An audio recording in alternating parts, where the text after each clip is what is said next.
បង្កប់លបាញ់ស៊ីសងក្នុងសន្តាគារហុងវ៉ុយនៅស្រុកអង្គស្នូលត្រូវបានសមត្ថកិច្ចបង្ក្រាបនៅថ្ងៃទី13ខែមីនាឆ្នាំ2025វេលាម៉ោង 12:40 នាទីនៅត្រង់ចំណុចក្នុងសន្តាគារហុងវ៉ុយសន្តាគារស្ថិតនៅភូមិថ្នល់ទទឹងឃុំដំណាក់អំពិលស្រុកអង្គស្នូលខេត្តកណ្ដាលដែលម្ចាស់ផ្ទះមានឈ្មោះជាគង់ភេទប្រុសមុខរបរនិងអាស័យដ្ឋានម្ចាស់ទីតាំងជួលអគារផ្ទះបាត់សន្តាគារម្ចាស់ទីតាំងឈ្មោះហ្វូសានឆាយភេទប្រុសសញ្ជាតិចិនកិច្ចខ្លួនអ្នកទទួលភ្ញៀវនឹងគិតលុយឈ្មោះនីរដ្ឋាភេទស្រីអាយុ39ឆ្នាំជនជាតិខ្មែរមុខរបរបុគ្គលិកសន្តាគារទីលំនៅភូមិកៅឧត្តមឃុំត្រពាំងគងស្រុកសំរោងទងខេត្តកំពង់ស្ពឺស្នាក់នៅសន្តាគារហុងវ៉ុយវត្ថុតាំងចាប់យក 1. ស្លុតម៉ាស៊ីនឧបករណ៍លេងល្បែងប្រើអគ្គិសនី1គ្រឿង 2. តុបៀភ្លុកម៉ាចុងប្រើអគ្គិសនី3គ្រឿង 3. បៀ2ហ៊ូ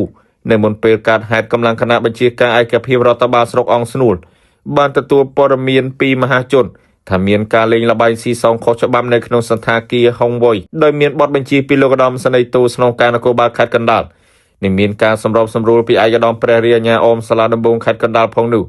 បានចុះធ្វើរដ្ឋបាលបង្ក្រាបទីតាំងល្បែងស៊ីសងខុសច្បាប់បៀភ្លុកចិន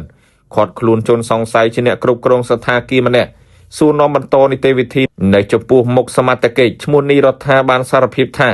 ខ្លួនធ្វើការជាអ្នកគ្រប់គ្រងសន្តាគារតែងតែឃើញថៅកែសន្តាគារឈ្មោះហ្វូសានឆាយនាំបាក់ពួកជាជនជាតិចិនដូចគ្នាមកលេងល្បែងបៀភ្លុកម៉ាចុងជាញឹកញាប់ក្នុងមួយសប្តាហ៍3ទៅ4ដងរយៈពេលប្រហែល2ម៉ោងទៅ5ម៉ោងពេលលេងម្ដងម្ចាស់ទីតាំងឈ្មោះហ្វូសានឆាយភេទប្រុសជនជាតិចិនមានអាជ្ញាប័ណ្ណទេសចរលេខ